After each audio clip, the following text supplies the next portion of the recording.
choose very popular but at the same time really important topic, Magento performance. And I would like to start with the definition of the performance.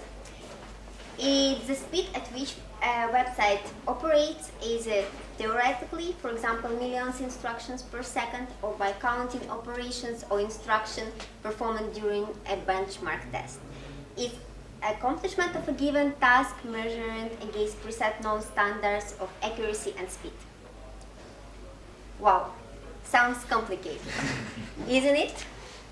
As you may also know, maybe simpler definition, website performance refers to the speed at which web pages are generated, downloaded, and displayed on users' browsers.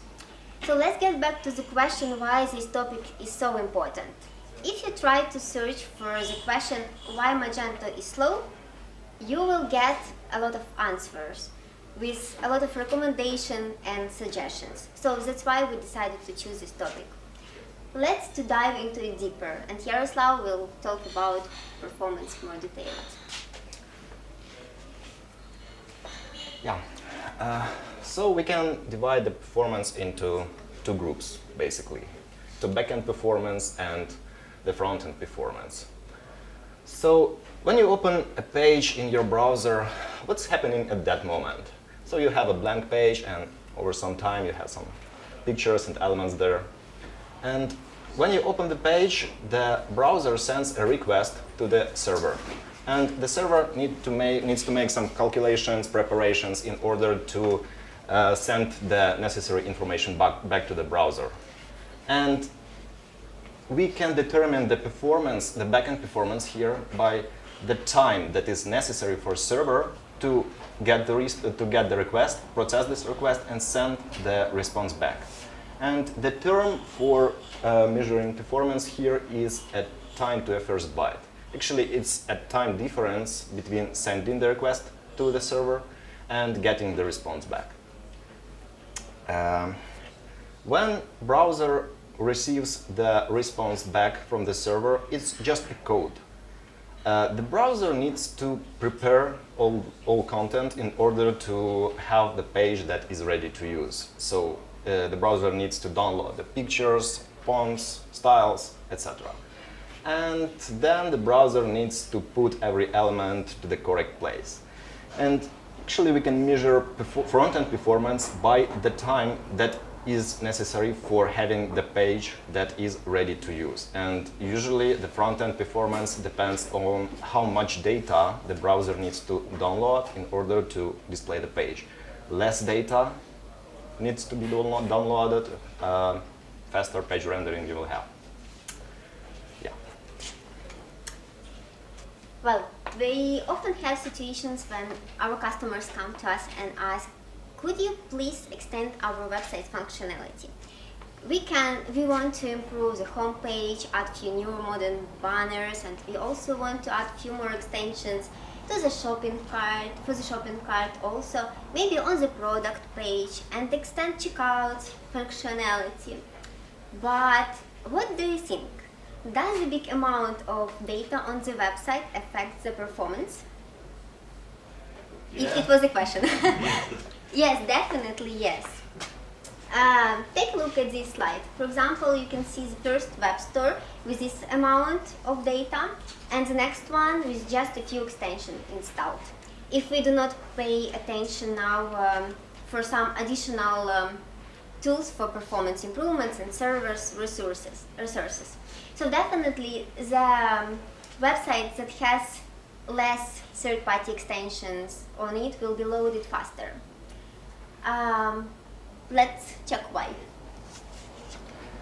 Yeah, today I would like to talk more about the backend performance, because the performance it's a pretty big topic.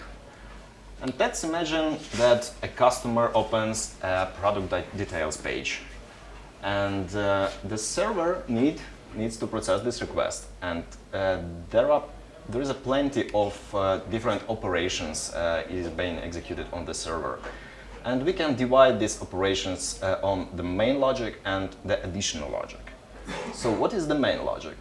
What information we need to collect and process in order to show the product information.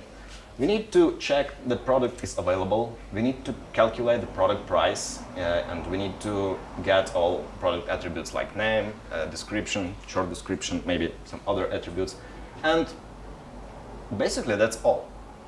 But we have plenty of additional logic here. The system checks if a customer has access to the product, then the system collects information about items in the shopping cart, the system logs customers' visit to the product page, and many more processes. As you can see, we have just a few operations that strictly connected to the product information. And it's just ideal case because it's clean Magento installation. Let's imagine the real store that has 100 extensions installed or more. And we will have something like that. So by installing every new extension on your store, you will slow down your store for sure. More or less, depends on the extension. And let's get back to the same product details page. We have the same main logic. Maybe a few more operations that if these operations are provided by custom extensions, but we have much more additional logic that is being executed in background. So the system collects information about the reviews from third-party service, the system collects information about possible rewards, and it's a huge list. It's a real example, actually that's the true story from one production website and mini cart extension installed. I will keep the vendor name in secret for now if you don't mind. So without the extension, we have a response from server in 400 milliseconds. But with extension installed and enabled, we have pages slower by 500 milliseconds. Especially if the customer has some configurable products in the shopping cart. And it's just one extension. So with the plenty of extensions, we have more interruptions for the main store logic, more database requests, more calculations, and finally, we have slow requests. But actually, it doesn't mean that you should not extend your website's functionality at all. Find the harmony. We love Magento because it's a well-customizable platform. And it's good that you can add new features and extensions. But before adding any new custom logic, implementing new custom logic, ask question: what's more important for your website? New feature or customer's experience? And if you are sure that new feature will help you to get even more new customers or make the current customers happier, so proceed with its installation. But what we would recommend is to extend the website functionality only with trusted vendors. Go to Marketplace and you will find really good extensions there. Their code is created in Magento way. They do not have vulnerabilities. Also minimal conflicts number with other extensions after the installation. What we also love that they have fast and responsible support and new upgrades to suit the latest Magento version. What's also important is to analyze the performance impact before and after extension installation. And with those results that you will get after this analytic, ask again the same question: new feature or customer's experience?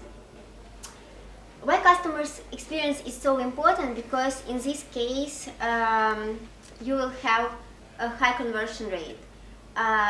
Probably you know it's the number of customers who came to your store and also how many customers of them finish the purchase.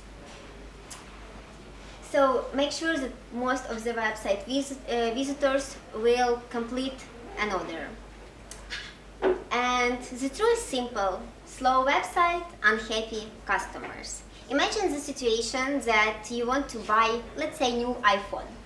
You go to some store, you open the page, and you already know what you want to buy and you are so excited, and the page starts loading, and it's loading and loading.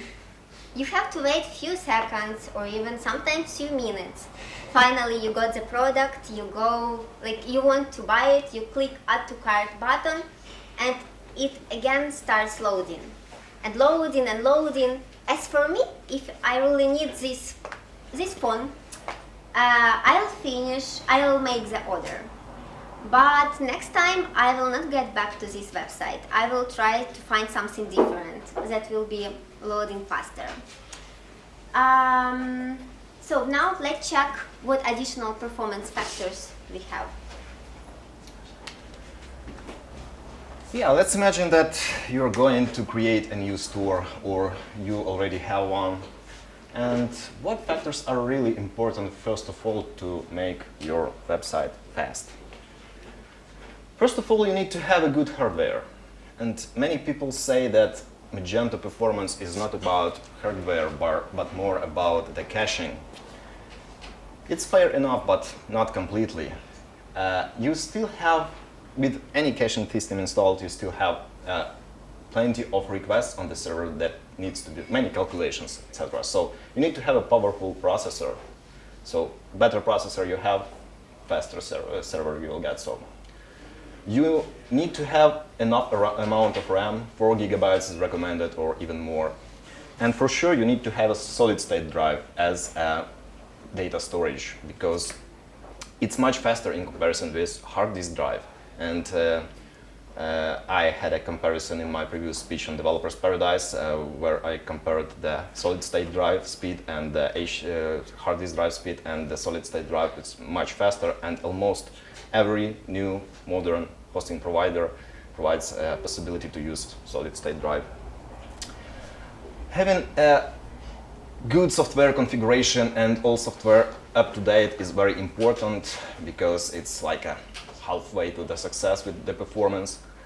And you need to have the PHP version up to date, because PHP becomes faster from version to version, and it's a good idea to have a PHP version, the latest PHP version that is supported by Magento. The MySQL is also an important part of the server processes, and it needs to be configured correctly, and the configuration strictly depends on the store configurations. So how many customers you have, how many orders per day you have. So if you have a good developer, he can configure it for you. And caching system like Redis or Varnish is very important, because you can improve your performance maybe 5 or more times using just the correctly configured cache. Solar or Elasticsearch, these engines can help you to have a faster and better search results. And for sure, Nginx, especially if you're going to use Varnish, is almost always preferable over Apache, because of many additional options like static content caching and other interesting features. Now you have all these recommendations, and you need someone who will help you to do that. And first of all, you need to have a good support. The support should help you to bring all these recommendations to life, or at least the support should not be a roadblock for you for that. And with saying, we cannot implement this feature because our server does not support it yet, so it's a bad case. If support cannot help you to bring the improvements, you need to be able to make it by yourself. And for sure, you need to have a trusted developer or developers teams, because developers can bring more recommendations about the performance, and they can make these recommendations happen. Yeah. How to understand on time that you have performance issues? We would recommend to have some kinds of performance audits. So it will help you to learn what problems you have, then find solutions and implement solutions. Contact your development team and discuss with them these audits. After that, you should receive like a report.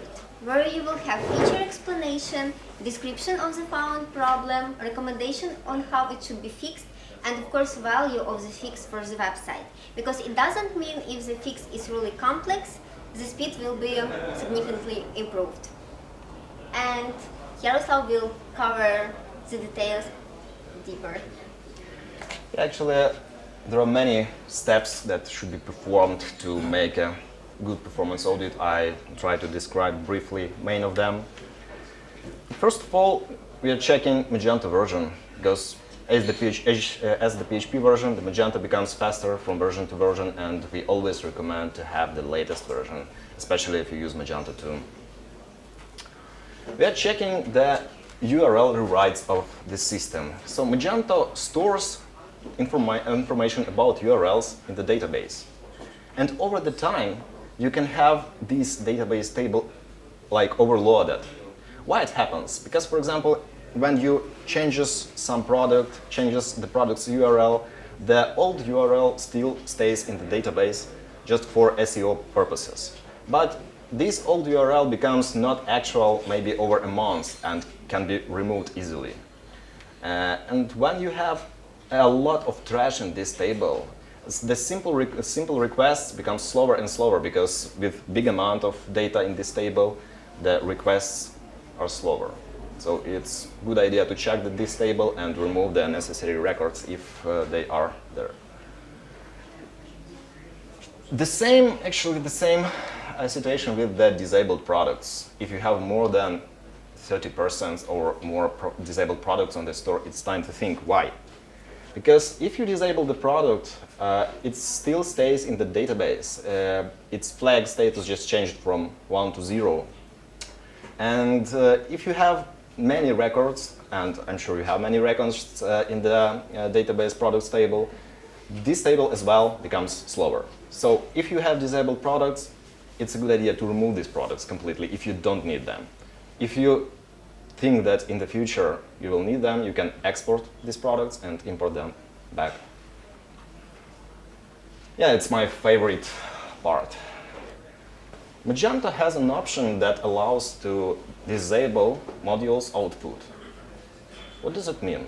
It's like instead of turning off your car's engine, you will cover your car by a big piece of fabric. So extension is still working, but it's not displayed. And if this extension has some logic, that some calculations, some background operations, this logic is still being executed.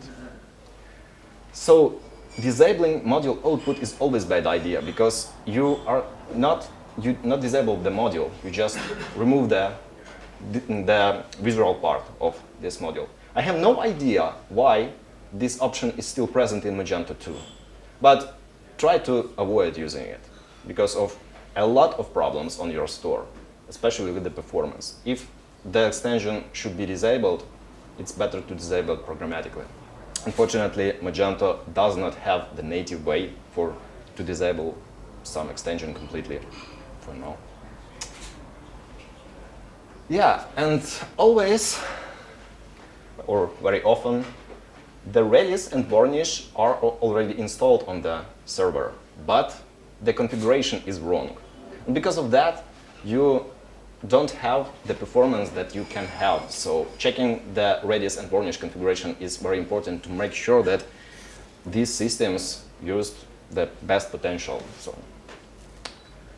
And Magento has a built-in profiler. It's like a tool that allows to analyze the backend processes and compare the time that is necessary for these processes, and then decide what to do, maybe to remove some extension or to make some improvement in order to have that faster page. It's not an obvious step, but it's always a good idea to check the web server access logs. Why?